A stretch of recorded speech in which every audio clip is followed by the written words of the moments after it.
Assalamualaikum warahmatullahi wabarakatuh. Perkenalkan kami dari kelompok 6 yang beranggotakan saya sendiri, Damara Maharani dengan NIM 22043081 dan teman saya Anike Opera dengan NIM 22043075. Baiklah, kami akan mempresentasikan tugas proyek akhir sesi 3 dari mata kuliah Sistem Informasi Akuntansi. Untuk materi pertama akan dibacakan oleh saya sendiri. A. Pengertian sistem informasi. Menurut Robert E. Leach, pengertian sistem informasi merupakan suatu sistem yang ada di dalam suatu organisasi yang dapat mempertemukan kebutuhan pengelolaan transaksi harian, mendukung operasi yang bersifat manajerial, serta kegiatan strategi dari usaha dari suatu organisasi dan menyediakan pihak luar tertentu dengan laporan yang diperlukan. Sistem informasi merupakan bentuk dari komunikasi sistem yang dapat mewakili data serta diproses sebagai bentuk dari memori sosial. Sistem informasi dapat dianggap pula sebagai bahasa semi-formal untuk mendukung manusia dalam mengambil keputusan atau tindakan. Sistem informasi juga menjadi fokus utama dari studi untuk disiplin sistem informasi serta organisasi informatika. Ada 4 langkah untuk membangun suatu sistem informasi, diantaranya pertama, mengetahui permasalahan, kedua, menyediakan solusi alternatif, yang ketiga, memiliki solusi, yang keempat, menerapkan solusi yang akan dipilih. Selanjutnya ada komponen sistem informasi. Berikut komponen sistem informasi yang perlu dipahami peran dan fungsi penggunanya. Yang pertama ada hardware atau perangkat keras, yaitu sebuah alat keras berbentuk fisik yang dapat terlihat oleh kedua mata. Perangkat ini menjadi komponen penting berupa komputer dan berbagai kabel pendukung. Selain itu, beberapa alat pendukung pengolahan data seperti keyboard, disk eksternal, hingga router. Fungsi dari hardware sendiri menjadi alat proses masukan atau keluaran informasi. Penggunaan server paralel bertujuan untuk menambah jangkauan. Hardware juga dilengkapi penyimpanan data besar untuk menunjang pekerjaan di instansi penting perusahaan bahkan pemerintahan. Didukung juga oleh jaringan telekomunikasi yang luas. Selanjutnya ada software atau perangkat lunak. Perangkat lunak berperan penting dalam pengolahan sebuah data, di mana informasi asing bisa diterjemahkan dengan bahasa komputer atau teknologi terdiri dari menjadi dua bagian, yaitu software aplikasi dan software sistem. Sistem berbasis aplikasi biasa digunakan untuk pengerjaan tugas, membuat dokumen, atau desain lain aplikasi yang biasa digunakan seperti spreadsheet, sedangkan perangkat sistem seperti Windows, Linux, atau iOS. Yang ketiga ada jaringan telekomunikasi, yaitu sebuah jaringan dapat membuat beberapa orang terkoneksi walau dengan jarak yang jauh. Caranya yaitu membuat jaringan telekomunikasi dengan penghubung nirkabel dan kabel. Perbedaan dari kedua jaringan berkaitan dengan penghubung kabel dengan serat optik, sedangkan kabel dengan Wi-Fi. Penggunaan jaringan dengan jangkauan lebih kecil biasa digunakan di area kantor atau sekolah menggunakan LAN atau Local Area Network. Sedangkan penggunaan jaringan jangkauan luas biasanya menggunakan WAN atau Wide Area Network. Semua jaringan bisa digunakan dengan syarat terhubung dengan perangkat keras dan lunak. Yang keempat ada basis data. Database merupakan pusat semua informasi terkumpul dan siap diolah. Basis data digunakan sebagai hasil dari pengerjaan sebuah sistem informasi. Diperlukan ruang yang cukup untuk pengerjaan data tertentu. Yang kelima ada sumber daya manusia. Manusia menjadi penggerak semua komponen sistem informasi. Dengan proses berpikir manusia, sebuah sistem akan terus berkembang. Yang selanjutnya ada pengertian penjualan. Menurut Riff, Warren, dan Durham, pengertian penjualan merupakan sejumlah total yang dikenakan pada pelanggan buat barang dagangan yang dijual, termasuk penjualan tunai maupun kredit. Penjualan mampu diartikan dengan proses pemenuhan kebutuhan penjualan, baik secara tunai maupun kredit. Penjualan yang telah sempurna artinya bagian dari suatu bisnis, baik itu penjualan barang ataupun jasa. Proses penjualan sebagai salah satu tolak ukur apakah bisnis tersebut sudah berjalan dengan baik atau belum. Bila kegiatan penjualan mempunyai nomor yang tinggi, berarti pelanggan banyak yang membutuhkan barang atau jasa yang akan dijual. Baiklah, materi selanjutnya akan dibacakan oleh rekan saya. Kepada Anike Opera, dipersilahkan.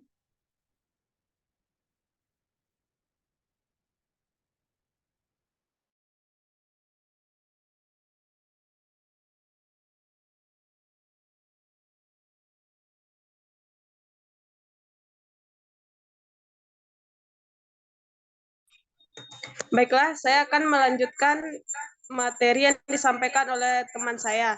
Selanjutnya ada pengertian minuman Thai tea.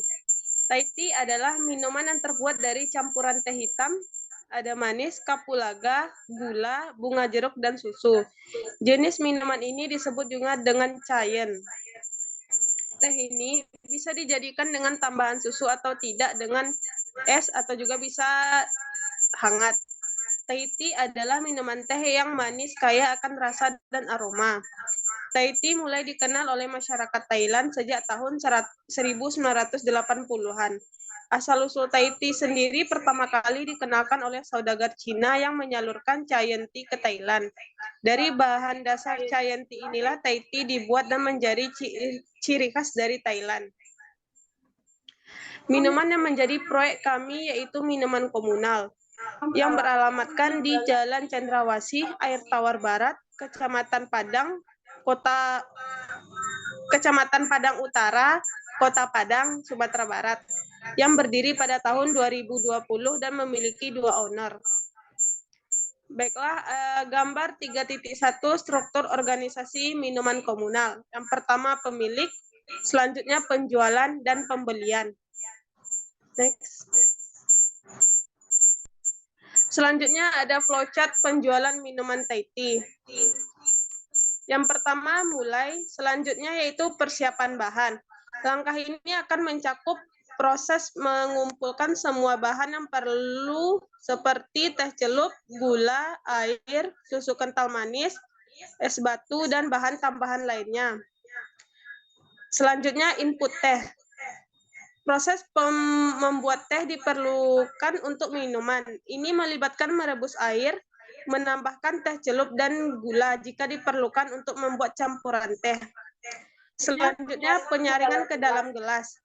Setelah teh siap, tuangkan campuran teh ke dalam gelas yang sudah diisi dengan es batu. Selanjutnya menambahkan susu kental manis ke dalam gelas dengan campuran teh. Sejumlah besar susu akan memberikan cita rasa khas Thai tea. Selanjutnya yaitu tahap terakhir yaitu pendinginan. Langkah terakhir yaitu dengan mencampurkan es batu ke dalam cup Thai tea dan menyajikan kepada pelanggan atau untuk dinikmati sendiri. Next. Selanjutnya ada flowchart pembelian minuman Thai tea. Yang pertama terdiri dari 3 bagian. Yang pertama bagian penerimaan, bagian keuangan, dan pemasok. Yang pertama pemesanan. Pelanggan memesan Thai tea melalui kasir atau mesin pemesan. Selanjutnya nota pesanan. Kasir mencatat pesanan dan mengeluarkan nota pesanan kepada pelanggan. Selanjutnya pemeriksaan persediaan. Bagian persediaan memeriksa bahan baku Thai tea untuk memastikan ketersediaan. Selanjutnya pembayaran. Pelanggan melakukan pembayaran di kasir menggunakan metode pembayaran yang dipilih, yaitu dengan memverifikasi pembayaran. Bagian keuangan memverifikasi pembayaran dan mencatatnya dalam sistem. Selanjutnya pemesanan ke pemasok. Jika persediaan menipis, bagian persediaan membuat pesanan bahan baku Thai tea ke pemasok. Dan penerimaan barang. Setelah bahan baku tiba, bagian penerimaan memeriksa dan mencatat penerimaan barang dan melakukan pembayaran kepada pemasok. Bagian keuangan melakukan pembayaran kepada pemasok berdasarkan faktur yang diterima. Selanjutnya persiapan minuman. Bagian produksi mempersiapkan Thai tea sesuai pesanan. Dan pelayanan. Kasir memberikan Thai tea kepada pelanggan sesuai dengan nota pesanan.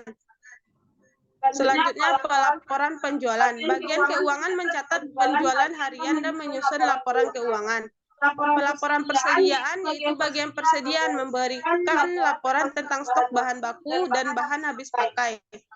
Yang terakhir yaitu penutupan transaksi, yaitu sistem transaksi mencatat penjualan, persediaan, dan keuangan untuk pelaporan dan analisis lebih lanjut. Selanjutnya akan disampaikan oleh teman saya. Baiklah, saya akan melanjutkan materi yang telah disampaikan oleh Anike tadi, yaitu flowchart penggajian minuman Thai tea. Terbagi menjadi dua, karyawan dan owner. Yang pertama, karyawan menyiapkan data diri mereka untuk mulai bekerja, di mana data tersebut dibuat menjadi dua rangkap. Yang pertama, yang dilakukan yaitu proses presensi atau kehadiran karyawan. Rangkap kedua yaitu memberikannya kepada bagian owner. Bagian owner nantinya melakukan penyesuaian melakukan penyesuaian data karyawan dengan hasil presensi yang telah dilakukan rekapan presensinya. Hasil rekapan tersebut akan dibuat untuk laporan kepada bagian keuangan. Bagian keuangan nantinya menerima hasil rekapan presensi dari bagian owner, lalu dilakukanlah pembuatan slip gaji. Selanjutnya, bagian keuangan membuat laporan penggajian dari hasil rekapan slip gaji, dan laporan tersebut diserahkan ke bagian manajer. Lalu, bagian keuangan membuat slip gaji untuk karyawan yang telah divalidasi oleh manajer. Selanjutnya, karyawan tersebut akan mendapatkan uang. Dan yang terakhir, manajer bisa menerima laporan penggajian dari bagian keuangan. Baiklah, materi selanjutnya akan disampaikan oleh teman saya, Anike Okara. Kepada Anike, persilahkan. Baik, saya akan melanjutkan materi yang disampaikan oleh teman saya. Selanjutnya ada pengendalian internal. Dalam teori akuntansi, pengendalian internal merupakan suatu proses yang dipengaruhi oleh sumber daya manusia dan teknologi informasi yang dirancang untuk membantu sebuah organisasi atau perusahaan untuk mencapai tujuannya masing-masing. Pengendalian internal ini sebuah cara untuk mengawasi, mengarahkan, dan mengukur sumber daya manusia dalam suatu organisasi atau perusahaan. Sistem di dalam pengendalian internal ini meliputi seluruh cara dan alat yang ditetapkan untuk menjaga keamanan harta dan data milik perusahaan, memeriksa ketetapan data, dan meningkatkan efisiensi operasional, dan juga menjaga peraturan yang sebelumnya sudah ditetapkan. Aktivitas dalam pengendalian internal ini menjadi penting untuk dibahas karena tidak jauh berbeda dengan aktivitas lainnya seperti berbisnis, produksi, hingga legalitas barang. Berikut ancaman dan cara pengendalian yang mungkin akan terjadi. Ancamannya terdiri dari 5. 1. Salah saat memutakhirkan buku besar atau saat membuat laporan. Yang kedua, financial statement fraud. Yang ketiga, terjadinya kehilangan data. Yang keempat, telah diketahui informasi yang sensitif. Yang kelima, informasi yang disajikan tidak tepat waktu. Selanjutnya ada pengendalian. Pengendalian terdiri 5. Yang pertama, memeriksa ikhtisar jurnal dari siklus akuntansi untuk periode terbaru, rekonsiliasi, dan audit trail. Yang kedua, independent testing atas seluruh ayat jurnal. Yang ketiga, proses dan adanya prosedur serta pemilihan pasca bencana. Yang keempat, enkripsi data. Yang kelima, siapkan dan review laporan kinerja. Baiklah, sekian hasil presentasi kami mengenai tugas proyek akhir sesi 3 dari mata kuliah Sistem Informasi Akuntansi. Apabila kami ada salah kata, kami mohon maaf. Kami akhiri dengan mengucapkan Assalamualaikum warahmatullahi wabarakatuh.